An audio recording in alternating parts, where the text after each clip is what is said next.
Cumprimento a todos com a paz do nosso Senhor Salvador Jesus Cristo. O canal de Oliveira está apresentando o Momento EBD, no qual estamos comentando as lições bíblicas editadas pela CPD.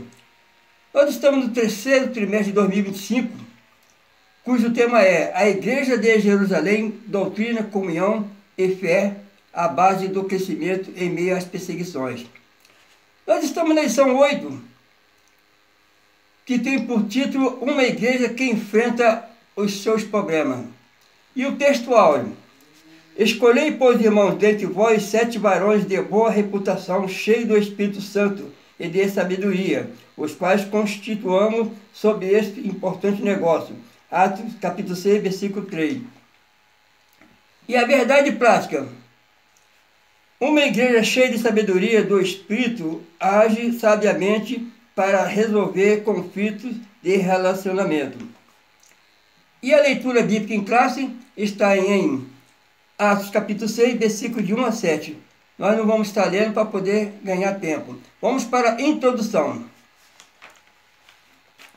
Nesta lição exploraremos a diaconia bíblica, um ministério essencial de serviço na igreja que nos ensina sobre o serviço ao próximo. A Bíblia nos mostra que a igreja, mesmo em seus primórdios, enfrentava desafios, mas a busca por soluções em Deus era fundamental. A criação do ministério dos diáconos não foi para estabelecer uma hierarquia, mas para organizar o serviço social na igreja, mostrando que todos os líderes são chamados a servir. O que realmente importa no reino de Deus é a disposição em servir independentemente do cargo ou tarefa, pois o serviço é a essência do trabalho na igreja. Nesta lição,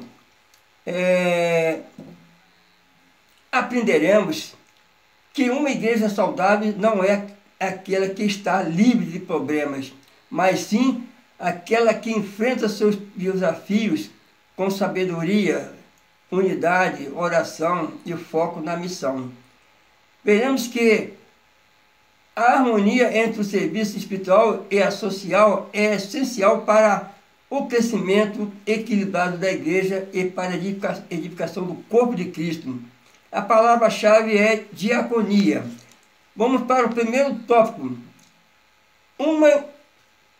A identificação dos conflitos. E o primeiro subtópico: conflito de natureza cultural.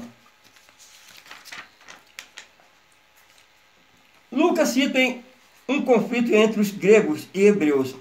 A referência neste texto aos gregos está relacionada aos judeus helenistas, isto é, que havia imigrado para outros países e que, por conta disso, falava somente a língua grega. Por outro lado, o termo hebreus era uma referência aos judeus de Jerusalém, que se comunicava principalmente em hebraico, aramaico. Havia, portanto, uma barreira de natureza cultural, por conta da língua. Essa barreira cultural trouxe um conflito de relacionamento entre os crentes da primeira igreja. Isso fez com que os apóstolos, logo após tomarem conhecimento do problema, buscassem uma solução. Eles não podiam deixar a igreja de Jerusalém se desintegrar por conta de barreira de natureza cultural. A unidade da igreja não pode ser ameaçada por conflito de qualquer natureza. A convivência entre pessoas de origem diferente traz sempre desafio. E a igreja primitiva não foi exceção. Em Atos 6:1, vemos que entre os primeiros discípulos, no caso, havia judeus helenistas, que falavam apenas grego, e judeus de Jerusalém, que se comunicavam em hebraico e aramaico. Essas diferenças linguísticas e culturais, que à primeira vista poderia parecer pequenas, tornaram-se motivo de tensão, gerando queixas e insatisfação. O problema não estava na comunicação, mas também na forma de como cada grupo percebia a atenção e o cuidado recebido dentro da comunidade de fé. Quando não tratada com sabedoria, O amor e a diversidade pode, portanto, transformar-se em divisões. Reconhecendo a gravidade da situação, os apóstolos entenderam que não poderiam permitir que a barreira cultural enfraquecesse a unidade do corpo de Cristo, assim como tomaram uma decisão prática e espiritual, instituindo diácono para atender a necessidade específica e preservar a harmonia da igreja.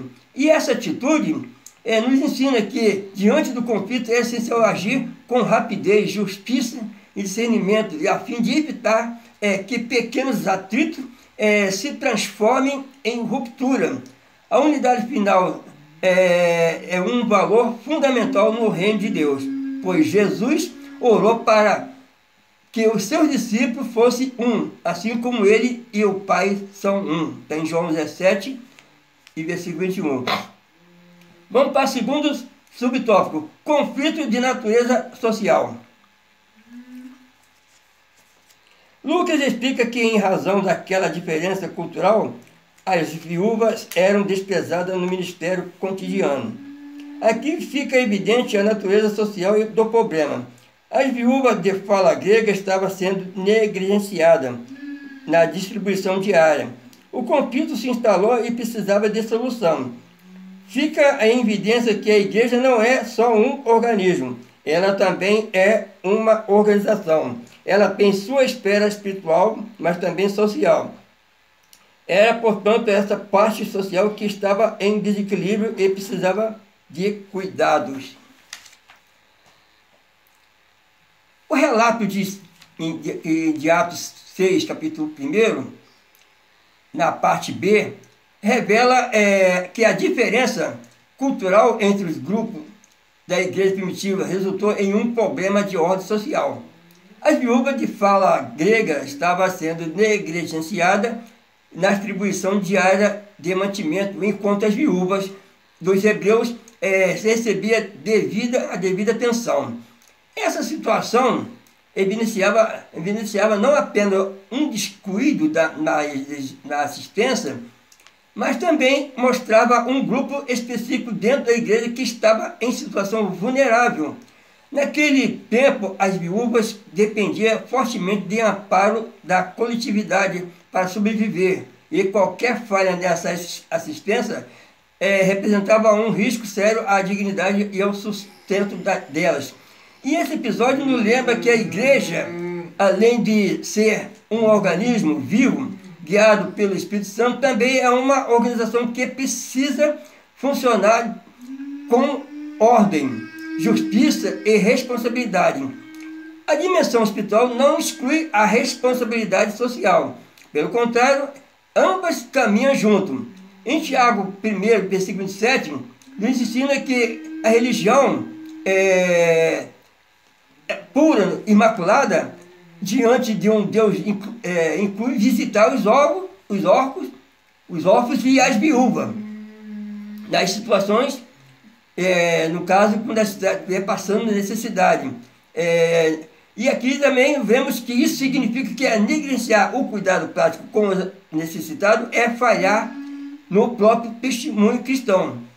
A solução encontrada nos apóstolos reforça que a liderança da igreja deve estar atenta a todas as áreas, tanto à pregação da palavra, como ao cuidado material e emocional dos membros, e eles não ignoraram o problema, nem minimizaram a queixa, antes trataram a questão de forma direta e estruturada, garantindo que a justiça e o amor fossem restaurados na igreja. Assim aprendemos que a fé verdadeira se manifesta também no cuidado mútuo, na equidade e na disposição de suprir a necessidade daqueles que mais dependem do apoio do corpo de Cristo. Vamos para o terceiro subtópico. Qual é a prioridade? Qual é a prioridade?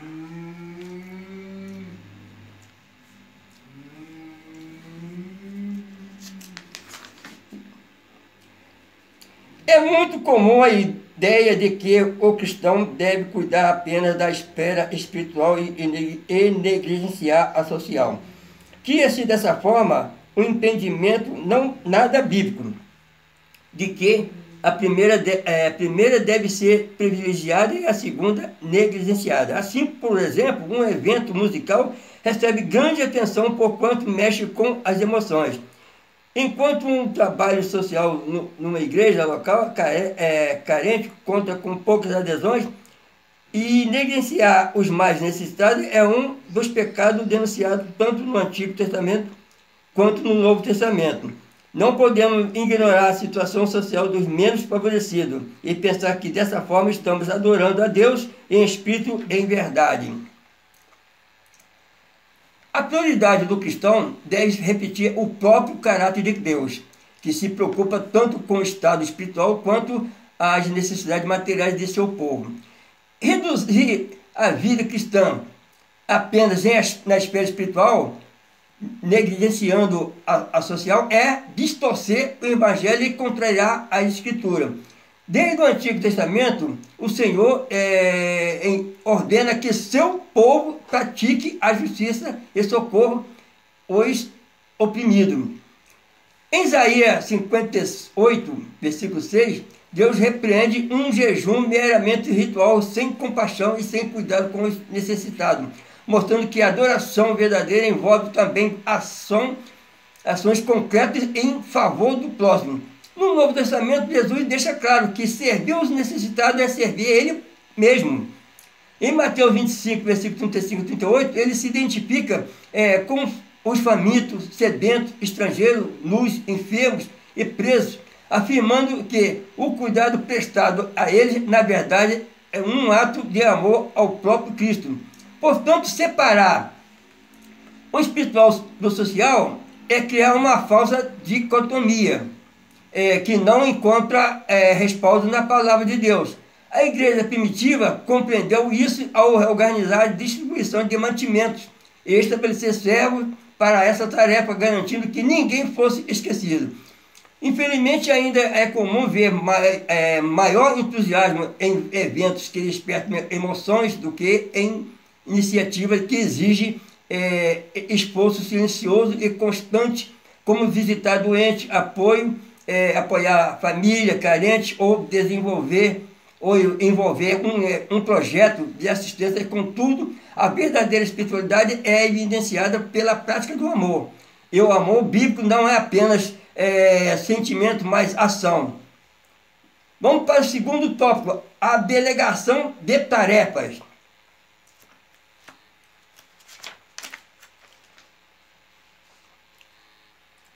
Diante do conflito, os apóstolos perceberam que a parte da comunidade que estava sendo negligenciada precisava de cuidado. Contudo, eles também perceberam que não poderia resolver um problema criando outro. Cuidar dos mais necessitados era uma missão urgente da igreja, mas o ministério da oração e da pregação da palavra de Deus também era. Tanto a parte social como a devocional e evangelística fazem parte de uma única missão da igreja. Poderíamos dizer que são os dois lados de uma mesma moeda. Cuidar dos necessitados é importante, igualmente importante é a oração e a evangelização. O episódio descrito em Atos, capítulo 6, mostra que os apóstolos possuíam a plena consciência do equilíbrio necessário entre as diferentes áreas da missão da igreja.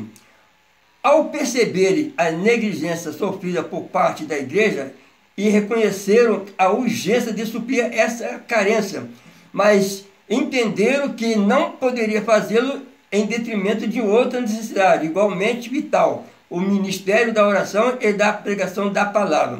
Se assumisse pessoalmente todas as tarefas sociais, acabaria deixando de lado a função que lhe foram confiadas diretamente pelo Senhor, alimentar espiritualmente o povo e interceder por eles diante de Deus.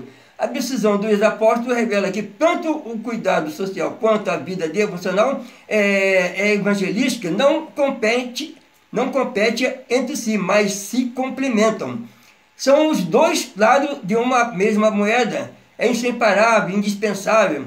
A compaixão pelo necessitado deve andar de mãos dadas, como um compromisso de anunciar o Evangelho, pois o próprio Jesus demonstrava essa harmonia. Ele pregava sobre o reino de Deus e curava enfermos, alimentava famintos e atendia às necessidades físicas e espirituais de todos que se achava, chegava a ele.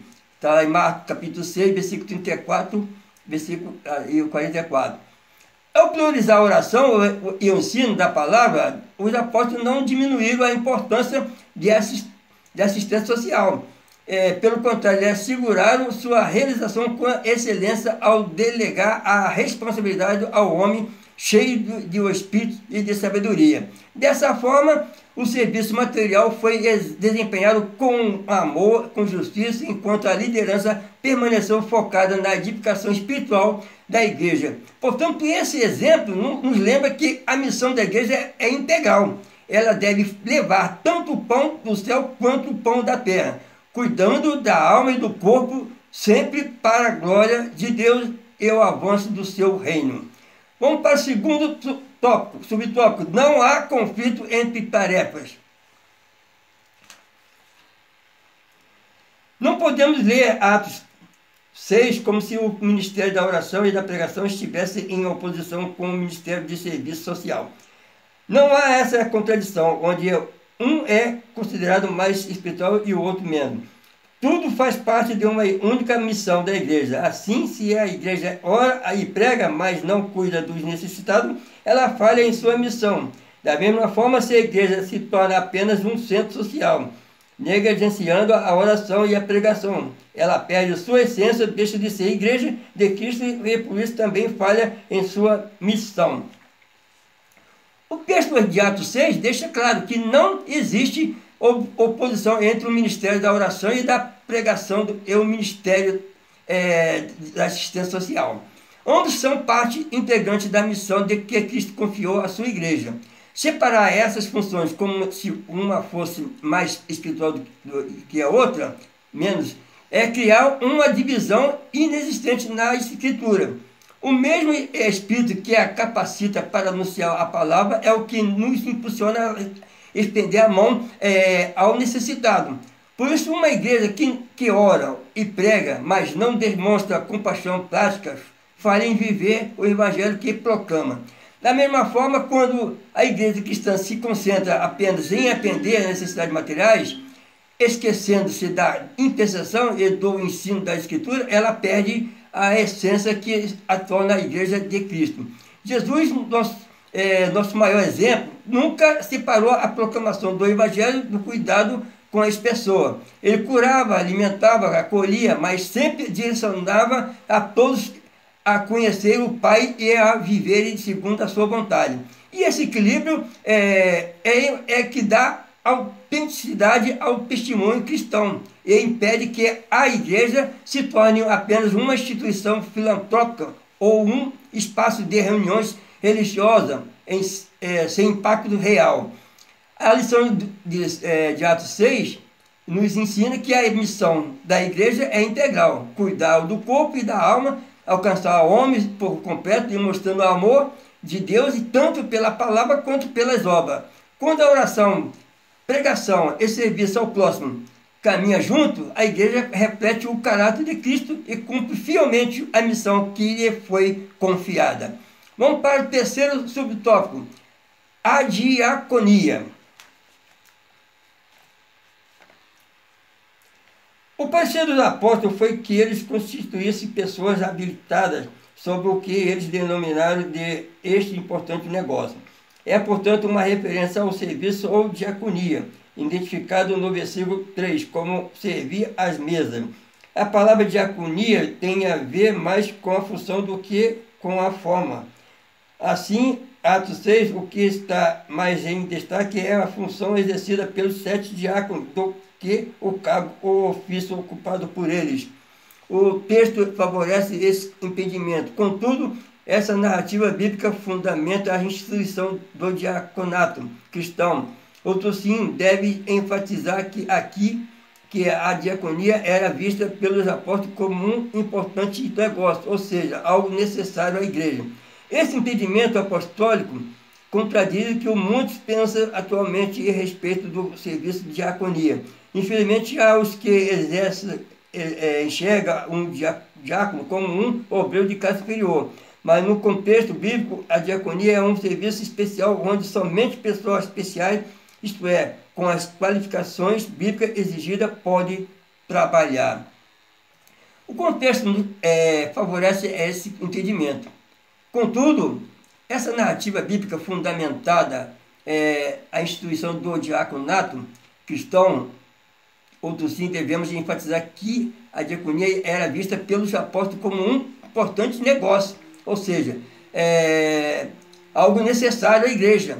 E esse entendimento apostólico contradiz o que muitos pensam atualmente a respeito do serviço da diaconia.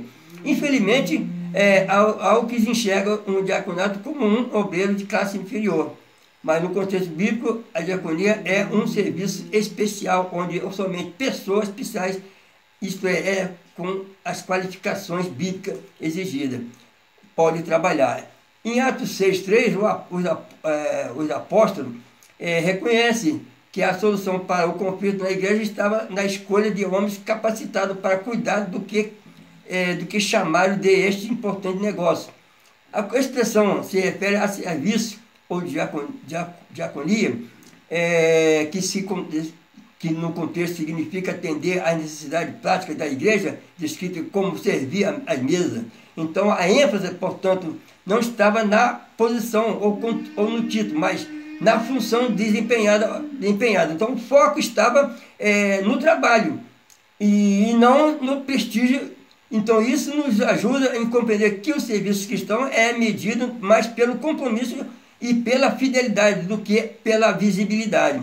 Embora o relato de Atos trata de uma necessidade específica, ele serve como base para o estabelecimento do diaconato cristão.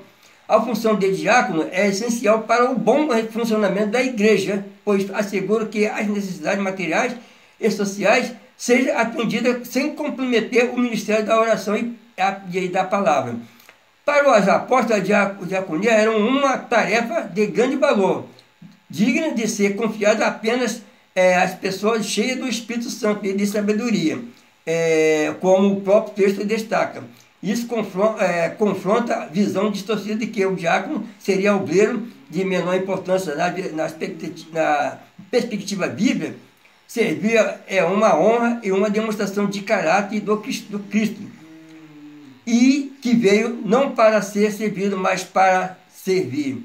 Vamos para o terceiro tópico, seguindo os princípios cristãos. E o primeiro subtópico, privilegiando o caráter.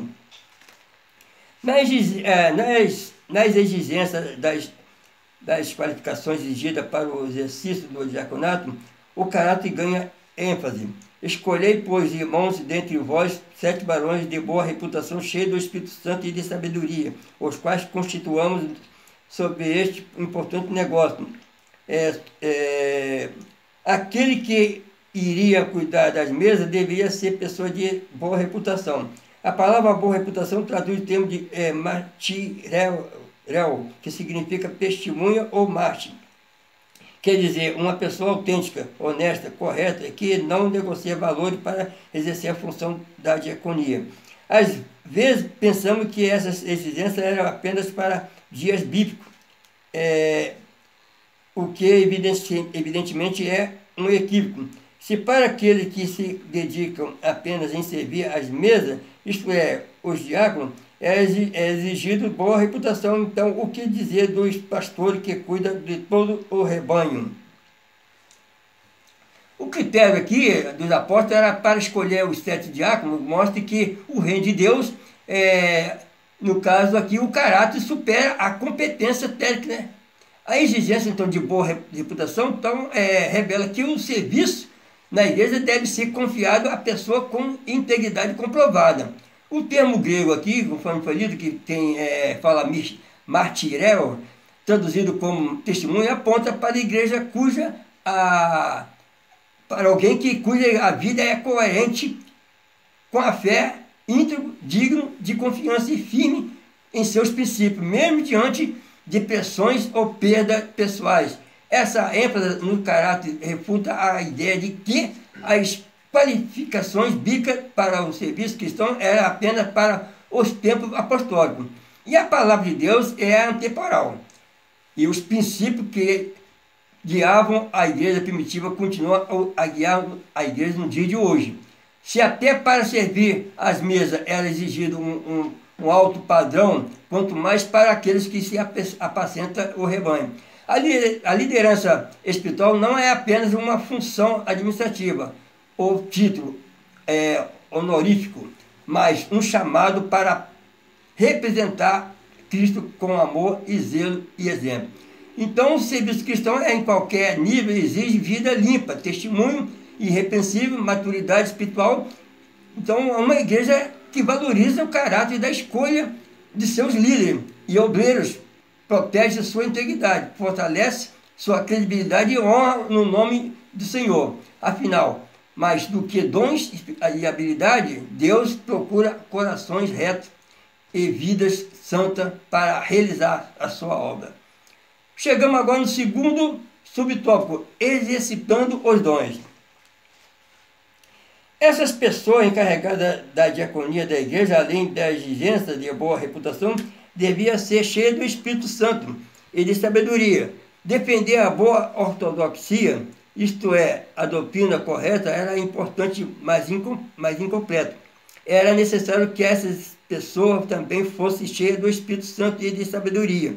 É possível uma pessoa ser ortodoxa, eticamente irrepreensível, contudo não se quebranta, não é quebrantada e nem possui fervor espiritual.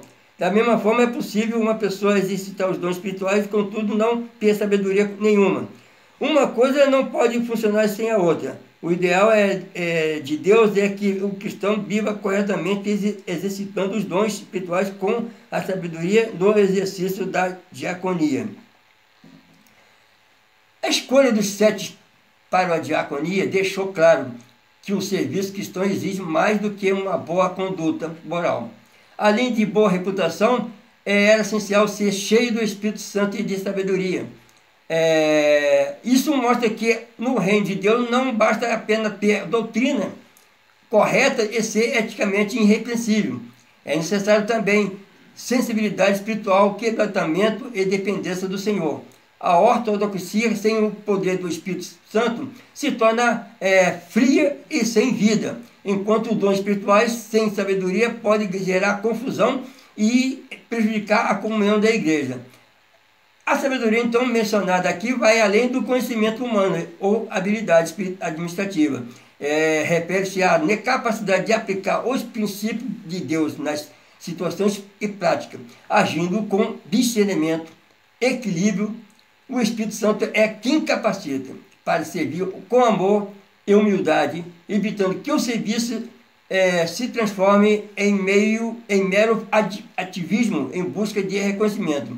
E a união entre os dois dons espirituais e sabedoria garante que a diaconia seja realizada de forma eficaz, edificando a igreja e glorificando a Deus. O ideal divino é que o cristão una o caráter fervor espiritual, discernimento e no exercício do seu ministério.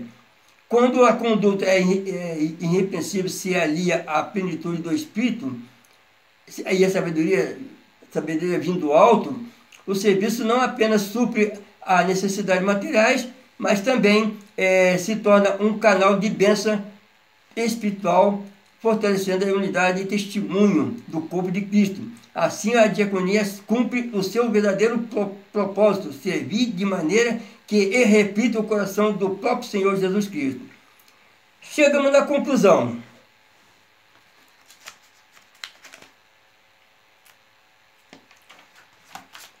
Aprendemos nessa lição a importância do serviço cristão. A igreja espiritual é também social.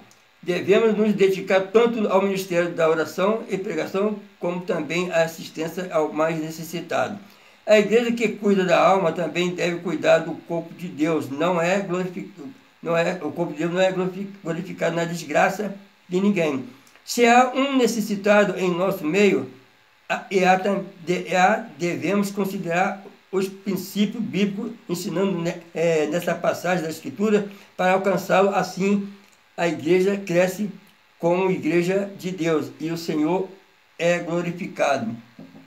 Aqui, concluindo a nossa lição, que deixa de aprendizado que devemos sempre aprender que a igreja de Cristo deve ser um lugar onde o cuidado com as pessoas e a fidelidade à palavra caminha junto. O verdadeiro cristianismo não é apenas espiritualidade, mas também serviço. Uma igreja que enfrenta seus problemas de forma bíblica, espiritual e responsabilidade e se fortalece, cresce e glorifica o nome do Senhor. Chegamos no final dessa lição.